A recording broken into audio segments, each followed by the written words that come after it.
ప్రభుత్వం ఏర్పాటు ఎన్ని రోజులైందండి? ఇప్పుడు దరిదాపుగా 5 ఏళ్లలో వీళ్ళ పరిపాలన ఎలా ఉంది? వీళ్ళు ఎప్పుడు ఏమన్నా అంటే వీళ్ళు ఎన్ని కంప్లీట్ చేయగలిగారు వాళ్ళ ఇచ్చిన హామీల్లో? మనకి ప్రజలందరికీ తెలుసు కాబట్టి 11 సీట్లు కూర్చోబెట్టారు. స్టిల్ వాళ్ళు ఇంకా అర్థం చేసుకోలేకపోతున్నారు. ఎందుకు అనేసి కూటమి ప్రభుత్వం ఏర్పాటు 6 నెలలు కావస్తుంది ఆల్మోస్ట్. కానీ ఇప్పటికీ వాళ్ళు ఇలా మాట్లాడటం అయితే హాస్యాస్పదంగానే ఉంది. ఇంకా మనం పట్టించుకోకూడదు. వాళ్ళవన్నీ ఇంకా చిన్నపిల్లల కంటే ఘోరంగా మాట్లాడుతుంటారు. రాగానే డిఎస్సి విషయమైనా కావచ్చు, ఇంకేదైనా కావచ్చు, చాలా మటుకు కంప్లీట్ చేయగలుగుతున్నాం. ఇట్స్ టైం బీయింగ్ అన్నమాట. పింఛన్ ఏదైతే ఉందో రాగానే ఇచ్చామా లేదా? వీళ్ళు ఏం చేశారు? 3000 ఇస్తామని హామీలో ఇచ్చి ఎంత పెంచారండి? 250 పెంచారు. మరి వీళ్ళ మా గురించి మాట్లాడేది? డిఎస్సి నోటిఫికేషన్ మనం జాబ్ క్యాలెండర్ గురించి అన్నారు. ఇవన్నీ 1% లో we are not supposed to divert on the topic. We are talking only about this corruption. ఇప్పుడు హామీల గురించి చెప్పారు కాబట్టి నేను దానికి క్లారిటీ ఇస్తున్నానండి. జమీల్ గారు, హామీల గురించి మాట్లాడారు కాబట్టి క్లారిటీ ఇవ్వాలి కదా నేను. ఇప్పుడు సెట్టి గురించి ఏదైతే ఉంది, ఇప్పుడు వాళ్ళ పద్ధతి, వాళ్ళు మాట్లాడే పద్ధతి కానీ, వాళ్ళు బిహేవ్ చేసే పద్ధతి కానీ, వైసీపీ వాళ్ళు ఎలా మాట్లాడతారు, ఎలా అబద్ధాలు ఇది చేస్తారనేది క్లియర్ గా ప్రతి ఒక్కరికి తెలుసు. ఆయన ఎన్నేళ్లుగా బెయిల్ మీద ఉంటున్నారనేది ప్రతి ఒక్కరికి తెలుసు. శుక్రవారం వెళ్ళి కోర్టులో అటెండ్ అవ్వమంటే అది మాత్రం అవ్వదు. అటెండ్ అవ్వమని చెప్పండి.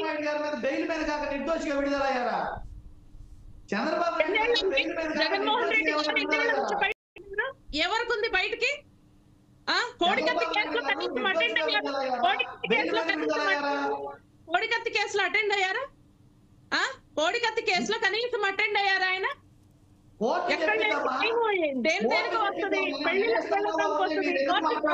చేత కాదా ఆయనకి? కోర్టును గౌరవించడం చేత కాదా ఆయనకి? కోర్టు చెప్పిద్దమ్మా. భారతదేశంలో ఎవరికీ లేనంత వెసులుబాటు జగన్మోహన్ రెడ్డి గారికి 10 ఏళ్ల పైగా బెయిల్ మీద ఉండే అదృష్టం. అది మన వ్యవస్థల్ని ఏమనాలో నాకైతే తెలియట్లేదు. కానీ ఇన్నేళ్లు ఒక మనిషి ఇంత బయటగా నిర్భయంగా బయట తిరుగుతున్నాడు. అది కాదు, దీనికి తప్పు ఎవరిదంటారు అంటే కేంద్ర ప్రభుత్వంలా లేకపోతే రామ్మోహన్ గారు ఏదో చెప్పబోతున్నారు. చెప్పండి రామ్మోహన్ గారు, మీరు చెప్పండి. ఇప్పుడు ప్రస్తుతం ఏదైతే బెయిల్ మీద ఉండి కూడా ఇప్పటి వరకు 10 సంవత్సరాల పాటు బెయిల్ మీదనే ఉన్నారని చెప్తున్నారు. చాలా పెద్ద ఇంకో విషయం ఏంటంటే, ఇప్పుడు మనం ఒక విషయం ఒక స్కామ్ జరిగింది అని తెలిసి FBI కోర్టు ఏదైతే చెప్తున్నదో, అమెరికా ప్రభుత్వం చెప్తుంది, అంతే చెప్తుంది. కానీ దానికి సంబంధించి కనీసం ఇప్పుడు ఏదైతే తెలుగుదేశం పార్టీ కూడా ఈ ప్రభుత్వం ఆంధ్రప్రదేశ్లో ఉన్నదో దాని మీద కనీసం ఒక సర్వీలెన్స్ కూడా పెట్టలేదేంటి? అడానికి సంబంధించిన ఒకవేళ కనుక ఈ ఒప్పందాల మీద చాలా పెద్ద స్కామ్ జరిగింది, అవకతవకలు జరిగాయంటే దాని మీద ఒకసారి అంటే బ్లాక్ లిస్ట్ లో కాకుండా కనీసం ఒక సర్వీలెన్స్ ఇది కూటమి ప్రభుత్వం, వైసీపీ ప్రభుత్వం కాదు. బయటికి వచ్చి ఒక మంత్రిత్వ శాఖలు మంత్రులు, గత ప్రభుత్వంలో ఉన్న మంత్రులు బయటకు వచ్చి బూతులు తిట్టే ఇష్ట ప్రకారంగా వాళ్ళ మంత్రిత్వ శాఖకి సంబంధించిన పాయింట్ కాకుండా బూతులు మాత్రం మాట్లాడింది గత ప్రభుత్వంలో మనం చూసాం. ఇప్పుడు ఏదైతే ఉన్నా క్లారిటీగా మేము బయటకు వస్తామని మేము క్లియర్ గా చెప్తున్నాం. మేము బయటకు వచ్చి బూతులు తిట్టడానికి రాలేం కదా, ఏదో ఒకటి చెప్పడానికి రావట్లేదు. మేము వచ్చేది కరెక్ట్ గా క్లారిటీగా రావాలి అనుకుంటున్నాం. అదాని ఉన్నారు, ఇటు ఇద్దరు ఉన్నారు విత్ ప్రూఫ్స్. మేము ఇప్పుడు దాన్ని పరిశీలించడానికి కొంత టైం పడుతుంది. ఇది ఒక్కటే కాదు కదా, ఇష్యూ చాలా ఉన్నాయి జగన్మోహన్ రెడ్డి గారి మీద. ఈ విషయం మాత్రం ప్రపంచ వ్యాప్తంగా మన భారతదేశానికి రామ్మోహన్ గారు చెప్తున్నారు. రామ్మోహన్ గారు చెప్పండి ప్లీజ్. క్యారియన్ రామ్మోహన్ గారు చెప్పండి. నేను చెప్తాను. వెంకటేశ్వర రెడ్డి గారు ఒక నిమిషం సమయం ఇస్తే రామ్మోహన్ గారు ఏం చెప్పదలుచుకున్నా చూద్దాం. రామ్మోహన్ గారు చెప్పండి. ఏదైనా సరే ఒత్తి పండు చేస్తే పండు కాదు. ఇప్పుడు ఏమంటే బ్లాక్ అండ్ వైట్ లో వాళ్ళిద్దరు కొట్లాడుకుంటారు. ఎందుకంటే మన ఆశా గారు అంటారు, వెంకటేశ్వర రెడ్డి గారు అంటారు. కానీ మధ్యన 1000 అటు చూపెడితే 4000 మన దిక్కు చూపెడతాయి కదా అని నేను అంటున్నాను. ఉదాహరణకు ఇవాళ మొన్నటి ఆ కుంభకోణం జగన్మోహన్ రెడ్డితో ఆగలేదు. మేమంటే జగన్మోహన్ రెడ్డి గారి మీద ఆరోపణలు వచ్చినాయి కరెక్టే. కానీ అప్పుడున్న ప్రభుత్వాలు ఛత్తీస్గఢ్ అప్పుడు ఎవరు ఉన్నారండి? కాంగ్రెస్ లేదా? ఒరిస్సాలో ఎవరున్నారండి? నవీన్ పట్నాయక్ లేరా? బీజేపీకి మిత్రపక్షమే కూటమిలో లేరు. తమిళనాడులో ఎవరు ఉన్నారండి? స్టాలిన్ కాంగ్రెసే కదా, మనకు స్టాలిన్ కాంగ్రెస్ అనుకూల ప్రభుత్వమే కదా. ఇట్లా చూస్తే మీరు ఎక్కడ చూడండి మొత్తం జమ్మూ కాశ్మీర్ ఎవరు ఉన్నారండి? కేంద్ర ప్రభుత్వం, రాష్ట్రపతి పాలన ఉంది కదా. మీరు అంటే మనకు ఇది ప్రభుత్వం. రాజస్థాన్ చూడండి, ఎవరు ప్రభుత్వం ఉన్నది అంటే కాంగ్రెస్ ప్రభుత్వమే కదా. ఇట్లా చూసుకుంటే మనకు ప్రభుత్వాలు ఒక్క బీజేపీ లేవు. అన్ని రకరకాల ప్రభుత్వాలు ఉన్నాయి. 5 రాష్ట్రాలు కుంభకోణం 5 రాష్ట్రాలకు చుట్టిందన్నారు. ఒరిస్సా, ఆంధ్రప్రదేశ్, తమిళనాడు, రాజస్థాన్, జమ్మూ కాశ్మీర్. ఈ 5 బీజేపీ ప్రభుత్వం ఎక్కడ లేదు వరకు చెప్పాను నాకు తెలిసి అయితే కదా. అటువంటి అప్పుడు ఇది నిష్పక్షపాతంగా కేంద్ర ప్రభుత్వం విచారణ జరపానా లేదా? సెక్యూరిటీకి ఎందుకు చూపెడుతున్నానంటే ఇప్పుడు తెలుగుదేశం వాళ్ళు ఆరోపించడం నిజం ఉన్నది కాదంటలేదు నేను. కానీ బీజేపీ ఆంధ్రప్రదేశ్ శాఖ ఏం మాట్లాడుతుంది అని నేను అంటున్నాను. బీజేపీ ఆంధ్రప్రదేశ్ శాఖ ఏం మాట్లాడుతున్నది? జగన్మోహన్ రెడ్డి తప్పు చేసినట్టుంది. తప్పు చేసినప్పుడు అదాని మీద కేసు పెట్టడానికి ఏం అడ్డం వచ్చింది మీకు అంటున్నాను. ఇప్పుడు తీసుకున్న వాడు ఎంత దోషి, ఇచ్చిన వాడు కూడా అంతే దోషి కదా. మరి అదాని మీద కేసు ఎందుకు పెడతలేదు?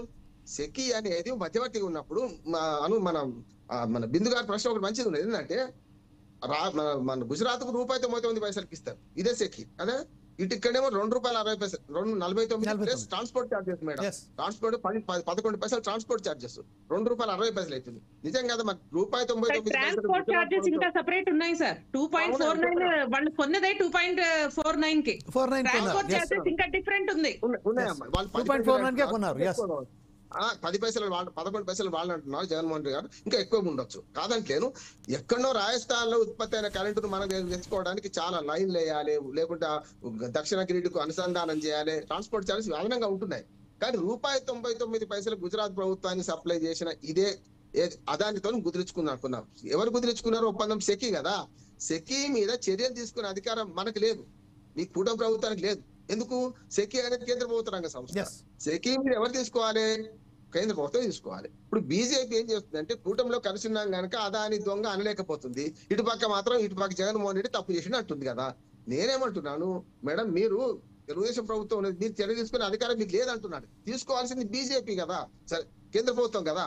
కేంద్ర ప్రభుత్వం ఏం చేయాలంటే దీని మొత్తం విచారణ జరపాలి. 250 కోట్ల రూపాయలు ఎట్నుంచి వచ్చినాయి, ఎవరు పంపిణు, ఎట్లా వచ్చినాయి, ఇండియాకి ఎట్లా వచ్చినాయి? ఫారిన్ ఎక్స్చేంజ్ మనీ ఉట్టిగా రాదు కదా, కేంద్ర ప్రభుత్వం తెలియకుండా అయితే రాదు కదా. వచ్చినాక ఆ డబ్బు ఎట్లా పంపిణీ అయింది? ఇప్పుడు ఇదిగో పులి అంటే అదిగో తోక అనకండి ఎవరైనా సరే. ఏమంటున్నా అంటే జగన్మోహన్ రెడ్డి తప్పు చేస్తే ఖచ్చితంగా శిక్షించాల్సింది అంటున్నాను నేను కూడా. సమస్య లేదు ఎట్టి పరిస్థితులలో.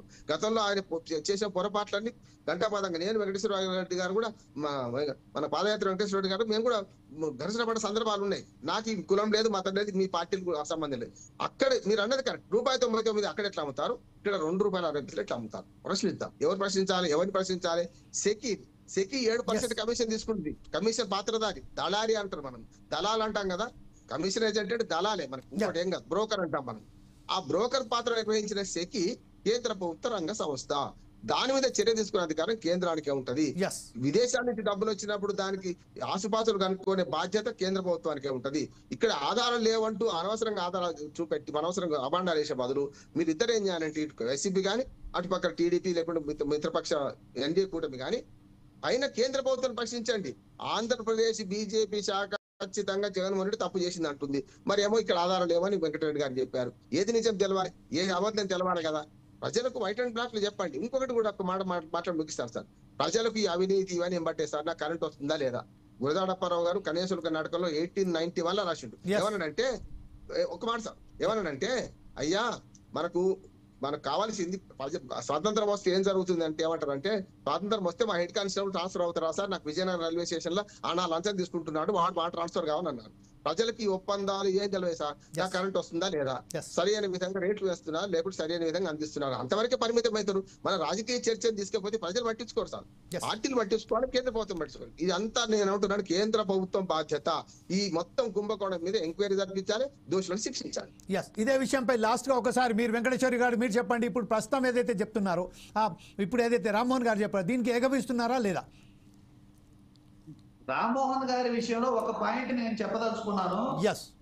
టీడీపీ పార్టీ కేవలం స్టేట్ పార్టీ కాదు, ఇప్పుడు నేషనల్ స్థాయిలో ఎన్డీఏ కూటమిలో 2 మంత్రిత్వ శాఖలు తీసుకొని ఎన్డీఏ కూటమిలో భాగస్వామిగా ఉంది. ఈ రోజు కేంద్రంలో ఎన్డీఏ పార్టీ ప్రభుత్వంలో టీడీపీ పార్టీ భాగస్వామి. ఈ టీడీపీ పార్టీ రాష్ట్రంలో విమర్శిస్తుంది, కేంద్రంలో చర్యలు తీసుకోవట్లేదు. రాష్ట్రంలో విమర్శ ఇప్పుడు 2 మంత్రులు ఏం చేస్తున్నారు, కేబినెట్ లో ఎందుకు తీర్మానం చేయలేదు, అదాని విషయం మొత్తం మీద ఎంక్వైరీ చేయమని ఎందుకు కమిషన్ వేయలేదు, మరి టీడీపీ పార్టీ కేంద్రంలో భాగస్వామ్యంలో ఉండి కేంద్ర ప్రభుత్వం ఒక లెక్క చెప్తూ రాష్ట్ర ప్రభుత్వం ఒక లెక్క ఎలా చెప్తది? ఇదే విషయంపై ఆశా బిందు గారు కేవలం అబద్ధాలని మనకి సామాన్యుడి చిన్న పిల్లల్ని అడిగినా సామాన్యుని అడిగినా ఇవి కూటమి ప్రభుత్వం శుద్ధ అబద్ధాలు ఆడుతుందని. ఆశా బిందు గారు మీరు చెప్పండి. ఇప్పుడు ప్రస్తుతం ఏదైతే మనకు చాలా సమయం తక్కువ ఉన్నది కాబట్టి వెంకటేశ్వర రెడ్డి గారు చెప్పిన దానికి సూటిగా ఒక ప్రశ్నకు జవాబు చెప్పేసింది. వెంకటేశ్వర రెడ్డి గారు జగన్ గారి మీద మేమేలా ప్రభుత్వం లేదా బీజేపీ ప్రభుత్వం వేయలేదు, కేంద్ర ప్రభుత్వం వేయలేదు. అమెరికాలో వచ్చిందంటే ఇక్కడ క్లియర్ జగన్మోహన్ రెడ్డి గారి పేరుంది, డిసైడెడ్, అందులో నో డౌట్. కానీ దానికి తగ్గట్టు మేము ప్రూఫ్స్ రాబడుతున్నామండి, కొద్దిగా ఓపిక పట్టండి అనేసి మేము చెప్తున్నాం. ఇక్కడ ఎవరిని మేము ఇది చేయట్లేదు. మేము జగన్మోహన్ రెడ్డి లాగా లేనిపోనివన్నీ నేను పదే పదే చెప్పాల్సి వస్తుంది. జగన్మోహన్ రెడ్డి గారు లేని ప్రూఫ్ సృష్టించి లేని పోనివి అన్ని ఇప్పుడున్న ప్రతిపక్షాల నాయకుడి మీద ఎలా హెరాస్ చేసిందో, ఒక ఎంపీ ఎవరైతే బయటకు వచ్చి మాట్లాడితే ఎంత థర్డ్ డిగ్రీ ప్రయోగించారో, ఎక్కడా లేని విధంగా చట్టాలని తన చేతుల్లోకి తీసుకునే ప్రయత్నం చేశారో జగన్మోహన్ రెడ్డి గారు ప్రజలు చూశారు. కాబట్టి మేము కాదండి ఓట్లేసింది, ప్రజలు వేశారు, 11 సీట్లకు పరిమితం చేశారు. అది మీరు అర్థం చేసుకోవాలి. మీరు ఇక్కడ వచ్చి కూటమి ప్రభుత్వం శుద్ధ అబద్ధాలు చెప్తుంది లేదా జగన్మోహన్ రెడ్డి గారు శుద్ధ పూస అన్న ప్రజలకు తెలిసిపోద్ది. ఈ 5 ఏళ్ల అవసరంలో 1 సంవత్సరం చాలు జగన్మోహన్ రెడ్డి గారు ఎలా పరిపాలన చేయగలుగుతారు అనేసి ప్రజలు అర్థం చేసుకున్నారు. కాబట్టి మిగతా 4 ఏళ్లు ఓటు డేట్ ఎప్పుడు వస్తుందా, ఎలక్షన్ డేట్ ఎప్పుడు స్టార్ట్ అవుద్దా అనేసి ఎదురు చూశారు. ఎప్పుడు వేద్దామా, ఎందుకంటే బయటకు చెప్పుకోలేదు ప్రజలు ఎవరు. ఇప్పుడు ఏమైందంటే చాలా మంది భయపడ్డే పరిస్థితుల్ని తీసుకొచ్చిన జగన్మోహన్ రెడ్డి గారు ఎప్పుడైతే ఓటు ద్వారానే వాళ్ళ సమాధానం చెప్పి 151 నుంచి ఎక్కడికైనా ఒక 50 సీట్లు తగ్గుతాయి. కానీ ఏకంగా ఇంత సీటు తగ్గిన దాఖలాలు ఒక్క భారతదేశం మొత్తంలో ఒక వైసీపీ దానికే ఇదవుతుంది. ఇప్పుడు సమయం చాలా తక్కువ ఉన్నది కాబట్టి సమయం చాలా ఎక్కువ ఉన్నది కాబట్టి కేవలం వెంకటేశ్వర రెడ్డి గారు ఒకే విషయం చెప్పేసేయండి. ఎందుకంటే చాలా నా దగ్గర 30 సెకండ్స్ మాత్రమే ఉన్నాయి. ఈ 30 సెకండ్స్ లో ఉన్న విషయం డైరెక్ట్ గా చెప్తున్నాను. మేము 11 సీట్లు ఉంటే మాకు 40% ఓటు బ్యాంక్ ఉంటే మేము భయపడే వాళ్ళం అయితే మీరెందుకు ఇంకా కూటమిలో ఉండి మాట్లాడుతున్నారు? మీరెందుకు ఈ విషయంపై మరొకసారి ఇంకోసారి మనం చర్చ పెట్టడానికి ప్రయత్నం చేద్దాం.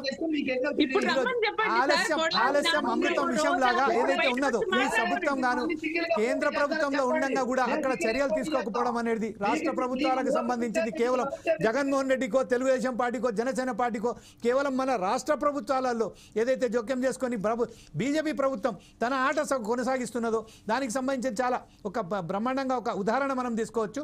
దీనికి సంబంధించిన కేంద్ర మంత్రివర్గంలో మన తెలుగుదేశం పార్టీకి సంబంధించిన సభ్యులు ఉండగా కూడా అదాని మీద స్పష్టమైన ఒక చర్యలు తీసుకోకపోవడం అనేది అంతర్యం ఏమిటో బీజేపీ ప్రభుత్వం ఖచ్చితంగా చెప్పవలసిందే ప్రజలకు.